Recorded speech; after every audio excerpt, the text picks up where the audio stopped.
Here we have an RCA Victor AM radio tube type chassis. This here is a model RJA14Y. That's for a radio that had the white cabinet, which this one does. And there was also an RJA14N, which had an ivory cabinet. This one is white. The serial number on this unit is 8095106A.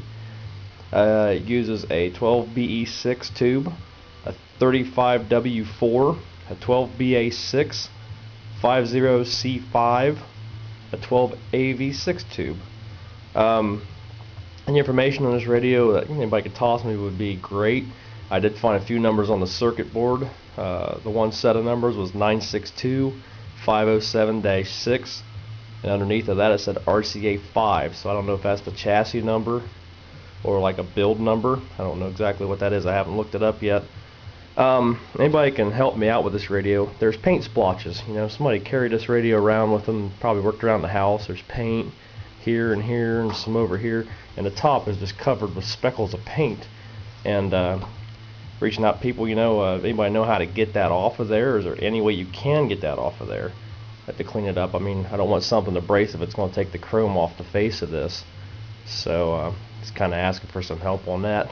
Let's take a look at the back and the insides of this unit. And we have the sticker on the back that tells the ivory and white model numbers, the serial numbers, the tube placement, what it runs on voltage wise, watts wise, RCA Victor. Let's take a look inside. Now, if somebody has replaced some of the capacitors in here, the electrolytics are original, which this unit hums horrible when it's plugged in, so that's shot, obviously.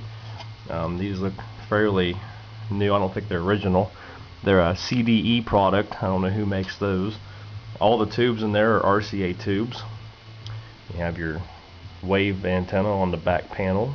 It's got that disconnect for the electrical plug, so you can't fry yourself as you're working on this unit.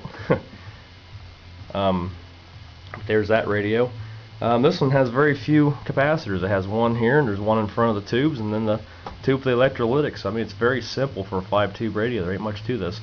Plus all the cobwebs in there. So I mean, this one ain't been turned on or operated for a while, except for when I put it on my dim bulb tester out in the garage last night, and she hummed pretty bad. I mean, you can get a little bit of volume out of it, but not much. Not over the humming of the electrolytics being bad. So I just want to put a video of this one online, let everybody know what been going on. Again, this one's one from an antique store. I give about $12 for this one, and hopefully with a little bit of work she'll be up and running again.